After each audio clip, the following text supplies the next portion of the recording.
Omukolo guno gwetabiddwako abavunaanyizibwa ku butonde bw'ensi ab'enjawulo nga bakulembeddwamu Ssaabaganzi Rebecca akulira obutonde bw'ensi n'obugagga bw'omu ttaka mu Wakiso, abakungu okuva Minisitule y'obutonde, ab'ebyokwerinda era nga n'omugenyi omukulu abadde omubaka wa Pulezidenti mu Wakiso Patrick Mubiru. Obuvunaanyizibwa okulaba nga bo bali mu bifo byawufu mu wadzi nga bakuuma Nambigirwa. Ku mukolo guno abantu basoose kusomesebwa omugaso gwa ntobazi okukulembeddwamu akulira obutonde bw'ensi n'obugagga bw'omu ttaka mu Wakiso Ssaabaganzi Rebecca. Buganda Kingdom, Bunyoro, Cholo Kingdom, cultural heritages zino balina amataka mangi naye era mulaba bakozesa awalala ne bakuuma entobazi. N'olwekyo tuba kyetukkiririzaamu ng'Abaganda oba ng'Abanyoro oba Abatooro oba Abacholi nabo yonna awali entobazi mu institutions nga zino abantu bawuliziganya.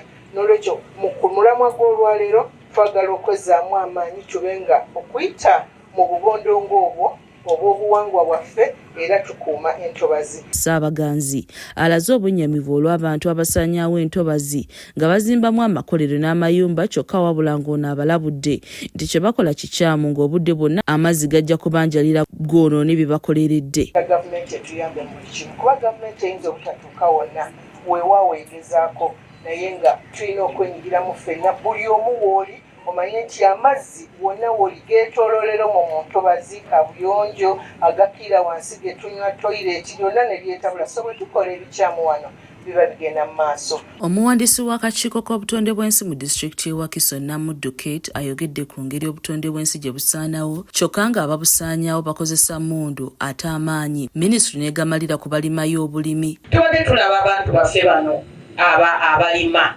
abo be tulabye nga balima ab'entobazi, tulabye nga chairman asobola obbagambako naye mikwano gyange abantu aboonoona entobazi si bano abalima boonoonako katono kubanga olabye bagambye tugende tukulemu ennyaanya ezo olutobazi lwaffe luddewo naye abantu abasinze okwonoona entobazi batekiniko nno banene ebintu ebikolebwa mu ntobazi nga tosobola nakimenyawo n'olowooza nti lugenda kuddawo. Awo tuddukira mu minisitule nti wano mu Uganda tuleme kubeera n'abaana na byana.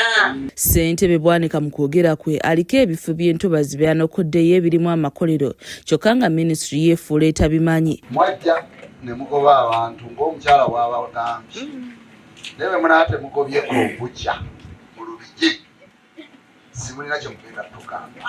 Bwe mwajja ne mukwata abantu bonna ombukya mwagireka nga ne weebeeri n'ekiwandiiko ekifunye emaze kwonoona olwekyo temugenda tumatiza okujja kukamugobyeko ombukya. Atabukidde abakulembeze abeefuula nti balwanirira entobazi kyokka ate nga be bamu ku beenyigira mu kuzisaanyaawo. Kyanneewuunyisizza Profesa Gilbert Kukenya ng'atudde mu lukiiko ne Prime Minister Nabbanja nga batudde okutemaatema ekibira ky'Ennombe nga ne kyeyuna amuyisa amuli wano. Ate nga kikwewuunyisa kuba mu mateeka ga gavumenti ekola ng'eddamabe. Kyeyune ye chairman addako era nze ngenda kubaawo mu mukwaso. Naye talina lukiiko lwonna mu nkola ya gavumenti lwe yandituddemu ku lw'ekibira kye mu kya disitulikiti y'e Wakiso katannalayira.